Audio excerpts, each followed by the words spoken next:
Uma única coisa é o melhor caminho para você conseguir o que quer. Esse é o ponto de partida e a tese central do livro de Gary Keller e Jay Papasan. Eles defendem que para ter sucesso é preciso ir ao núcleo das coisas e ser simples, se preocupando só com o que é prioritário. Gary Keller e Jay Papasan utilizam a metáfora do dominó. Uma única peça pode movimentar muitas outras. Quando uma única coisa, a coisa certa, é posta em movimento, ela pode entobar muitas outras coisas. Conseguir resultados extraordinários se resume a criar um efeito dominó em todas as áreas da vida. O sucesso é construído sequencialmente, ou seja, uma única coisa por vez. Por isso, o mais importante na sua vida é descobrir qual é a única coisa com a qual você vai se dedicar. Os autores começam o livro falando das 6 mentiras que nos contam sobre o sucesso. A primeira mentira é que tudo é igualmente importante. Quando se trata de prioridades, a igualdade é uma mentira. O sucesso não é o jogo vencido por quem realiza mais coisas. O sucesso vem quando nós nos preocupamos com o que é mais importante. Segundo os autores, embora as agendas e listas de tarefas sejam importantes, elas podem tiranizar a gente porque elas não incorporam o propósito do sucesso. No lugar de uma lista de tarefas, os autores propõem que a gente tenha uma lista de sucesso criada em torno de grandes resultados. Essa lista é mais curta e ela aponta para uma direção específica. Princípio de Pareto: 80% das consequências advém de 20% das causas. Só que o que você deve fazer é identificar os 20% das ações que conduzem ao sucesso e depois encontrar o que tem de vital dentro do que já é vital, ou seja, os 20% dentro dos 20%. Dessa forma, você vai reduzindo até chegar à única coisa. A segunda mentira é que os tempos atuais exigem pessoas que sabem fazer muita coisa ao mesmo tempo. Para os autores, os multitarefeiros são medíocres em tudo. Eles cometem mais erros, se estressam mais e têm uma noção distorcida quanto ao tempo necessário para cada tarefa. Não existe simultaneidade. É importantíssimo agir com um mínimo de distrações e fazer uma coisa de cada vez. A terceira mentira é que o segredo é ter uma vida disciplinada. O senso comum afirma que a pessoa bem-sucedida é aquela que é disciplinada. Só que, na verdade, é preciso de disciplina apenas o tempo suficiente para escolher e estabelecer bons hábitos. E é preciso construir um hábito por vez, tornando cada hábito parte da sua rotina. O sucesso é sequencial. Com o tempo, hábitos se tornam cada vez mais fáceis de se manter. A quarta mentira é que, para tudo, basta ter força de vontade. Querer construir o sucesso dependendo apenas da força de vontade pode levar a grandes frustrações, porque a força de vontade não está sempre à disposição. A força de vontade é como um músculo que tem recursos limitados, fica cansado e precisa de repouso. Existem níveis de força de vontade, da mesma forma que níveis de fraqueza de vontade. Por isso, é preciso saber reservar a sua força de vontade dando prioridade ao que é mais importante quando a sua força de vontade estiver no máximo. A quinta mentira é que é preciso buscar sempre o equilíbrio. Para os autores, uma vida equilibrada é um mito pouco prático e fora da realidade. Na verdade, o que constrói uma vida de sucesso são o propósito e o sentido, e não o equilíbrio. O tempo que se gasta com uma coisa é o tempo que se nega a outra, o que torna o equilíbrio impossível. Se deve sim escolher as prioridades porque sempre vão existir coisas por fazer. Esse é o preço a se pagar para ter sucesso. Para conquistar um resultado extraordinário, é preciso escolher o que mais importa e dedicar para ele todo o tempo necessário, ficando fora do equilíbrio por algum tempo. Mas os autores fazem uma ressalva, dizendo que há áreas que sempre são prioritárias na nossa vida, como trabalho, família, saúde, amigos e integridade. A sexta mentira é que é melhor sonhar pequeno para que a frustração não seja grande. Os autores afirmam que quando se teme o grande sucesso, você acaba evitando ele ou você se autossabota.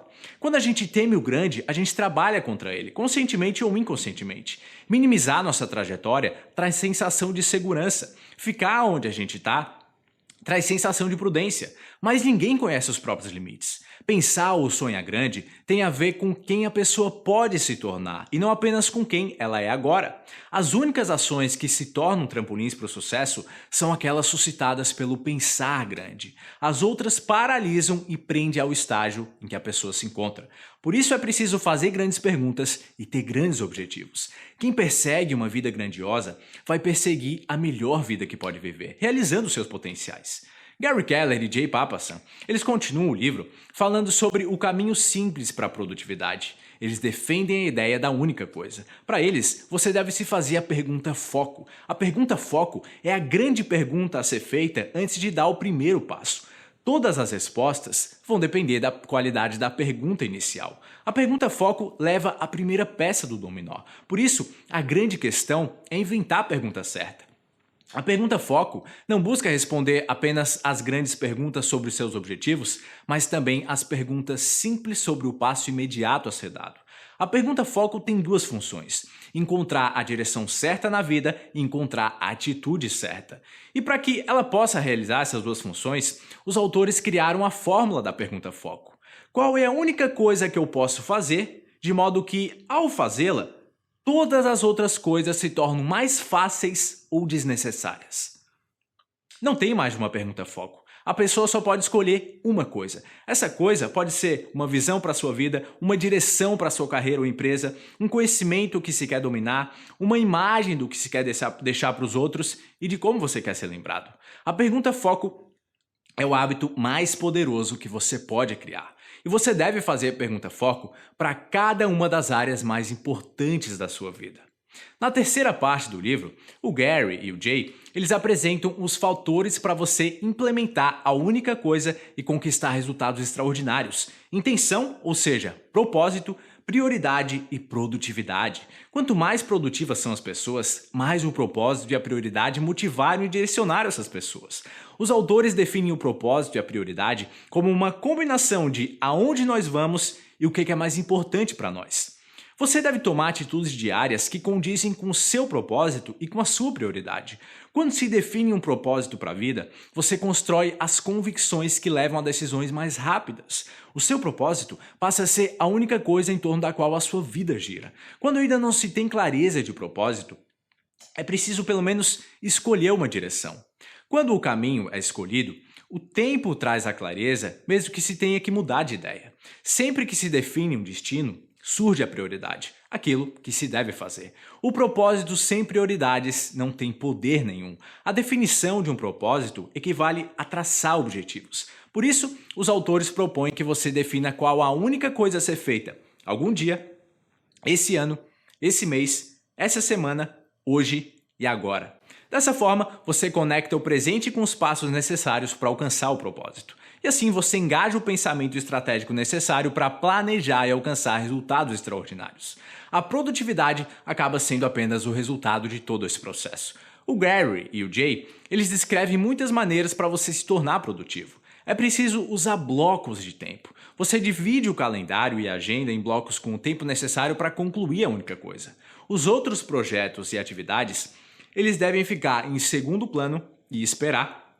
E você cria vários blocos de tempo. O primeiro é um bloco para o tempo livre. Planeja o tempo de folga antecipadamente. Organiza o tempo de trabalho em torno do de descanso ao invés do contrário. O segundo é um bloco para a única coisa. As pessoas de sucesso trabalham no tempo do fato e não do relógio. Elas não param enquanto elas não terminam a única coisa do dia delas. Outro bloco de tempo importantíssimo é um bloco para planejar o tempo. Você deve separar tempo para refletir sobre onde você está e aonde você quer ir. Utiliza pelo menos 1 hora por semana para você revisar e alinhar os objetivos anuais, mensais e semanais. Para finalizar, os autores falam que existem 3 compromissos que a pessoa focada no próprio sucesso deve realizar continuadamente. Primeiro, seguir o caminho da maestria. A maestria é uma jornada sem fim, uma eterna busca por maior experiência e expertise. Cada um é um mestre naquilo que sabe e um aprendiz naquilo que ainda não sabe. A expertise depende das horas investidas. O segundo compromisso é mudar de E para P, ou seja, de empreendedor para proposital. O empreendedor, ele realiza bem uma técnica com entusiasmo, energia e habilidades naturais, mas toda habilidade natural tem um teto de realização e um nível de produtividade limitado, uma espécie de platô mediano.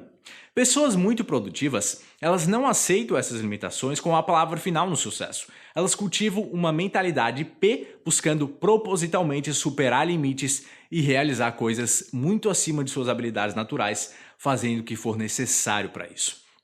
Já o terceiro compromisso é viver o ciclo de responsabilização.